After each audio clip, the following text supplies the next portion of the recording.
Imagine you hear that, just out of the blue, a desperate cry that cuts right through the silence.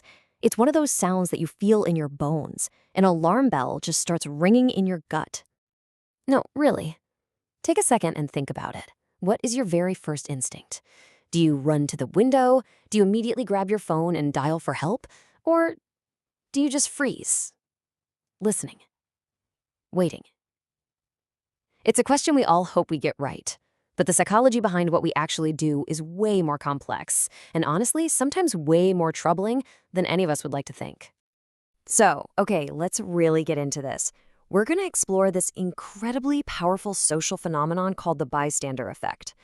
Basically, we're going to try to figure out why good people, people just like you and me, sometimes do nothing at all when faced with an emergency. To really wrap our heads around this, we have to go back in time. Back to a single tragic night that basically forced social psychologists to look at a pretty dark part of human behavior. This is the story that started this whole conversation.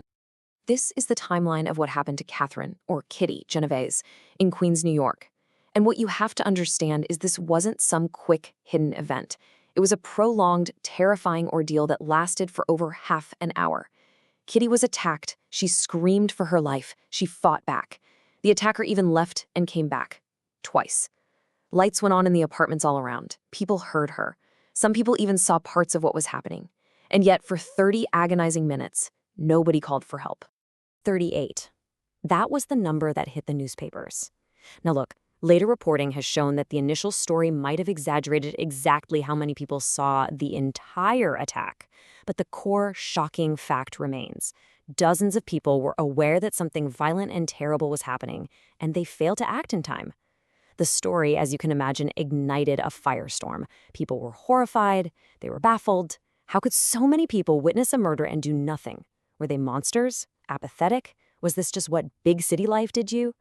Well, as researchers started digging in, they found the answer was much more complicated, and it had everything to do with that number itself.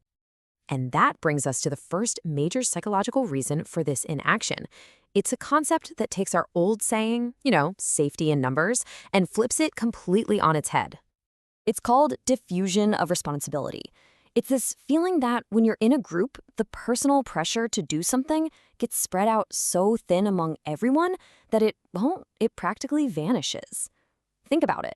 If you are the only person who sees something bad happen, 100% of the responsibility to act is on your shoulders. It's all on you. But the second other people are around, we subconsciously start slicing up that responsibility pie. This chart is a great way to see the weird mental math we all do without even realizing it. If there's one other person there, suddenly you might feel only 50% responsible. With 4 witnesses, like you see here, it drops down to 25%. With 8, even less. You just assume someone else is closer or more qualified or, has already called for help. So the big takeaway is this. The crowd didn't make people feel safer, it made them feel less responsible. But that diffusion of responsibility thing, that's only half the story. There is another, way more subtle force going on here. It's one that creates this powerful illusion, this dangerous group idea that doesn't actually exist. It's called pluralistic ignorance. I know it's a fancy term, but it describes a really simple and very human thing we do. In a situation where we're not sure what's going on, we look to everybody else for clues on how to act. We're looking for what psychologists call social proof. If nobody else is acting, our brain just assumes there must be a good reason for it. And this slide, this shows the crazy feedback loop that it creates. So you look out your window, you hear a scream, and you see your neighbors are also looking out their windows, but nobody's running outside, nobody's on the phone yelling. So you think to yourself, well, if it was a real emergency, somebody would be freaking out. Maybe it's just a loud argument. I don't want to be the one who overreacts and looks stupid. But here is the massive twist. While everyone is on the outside putting on this calm public poker face, on the inside, everyone's internal alarm bells are screaming. You're worried, your neighbor is worried, the guy across the street is worried, but because everybody is looking at everybody else's inaction for cues, the group as a whole decides it must not be an emergency.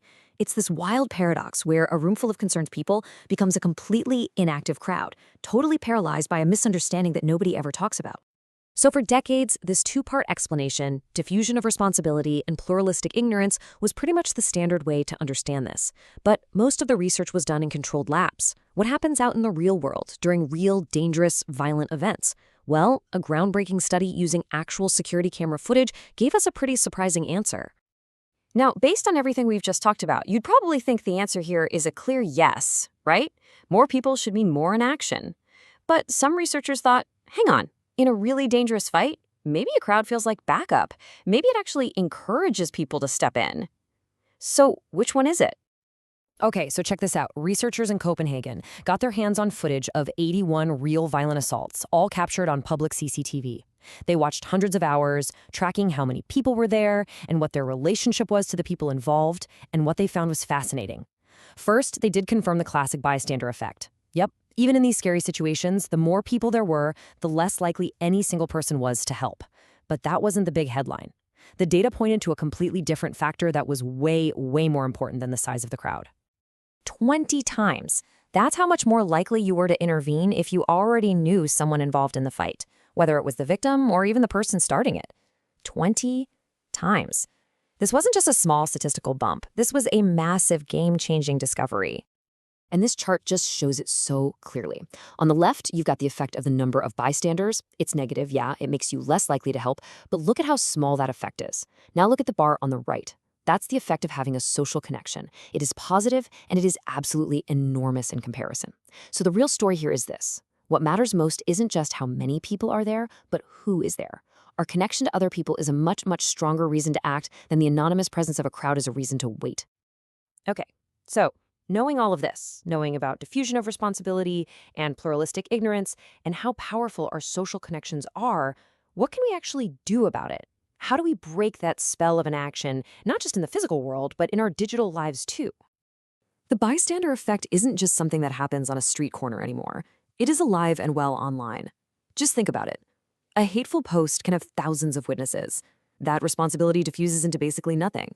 We see a lack of comments, and our brain just follows that pluralistic ignorance script. Silence must mean everyone's okay with this. The data totally backs this up. While almost 90% of teens have seen cyberbullying, actual bystander action was found in only 1 out of every 6 Twitter discussions about racism. But there is some good news here. Over 80% of young people have also seen someone else stand up and intervene online, which proves that breaking the silence is possible, and it's powerful. So how do we become one of the people who acts? Well, experts have come up with this really simple, really effective framework called the 5Ds. And what's great is that only one of them involves directly confronting someone. So you have options. For example, distract. You see someone getting harassed on the bus. You could walk up and loudly ask the harasser for the time or for directions. It just shatters the moment.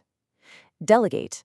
You're at a party, something feels off. You don't have to be a hero. Go find the host or security and tell them what you saw. You're activating someone with authority. Document. If it feels safe and you're not the only one there, you can record what's happening. But remember, the first priority is always getting the person help. Delay. Maybe it all happened too fast. You can still do something. After the incident is over, go up to the person who's targeted and just ask, hey, are you okay? It shows them they're not alone. And finally, only if you feel safe, you can be direct. A simple, hey, leave them alone, can be incredibly powerful.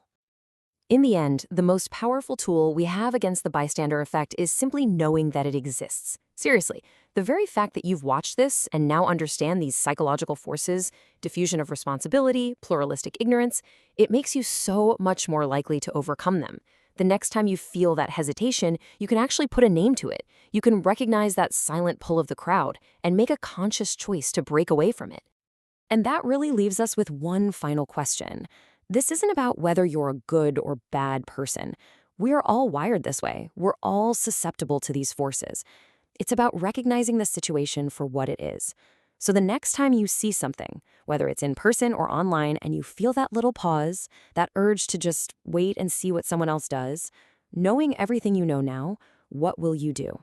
Who will you choose to be?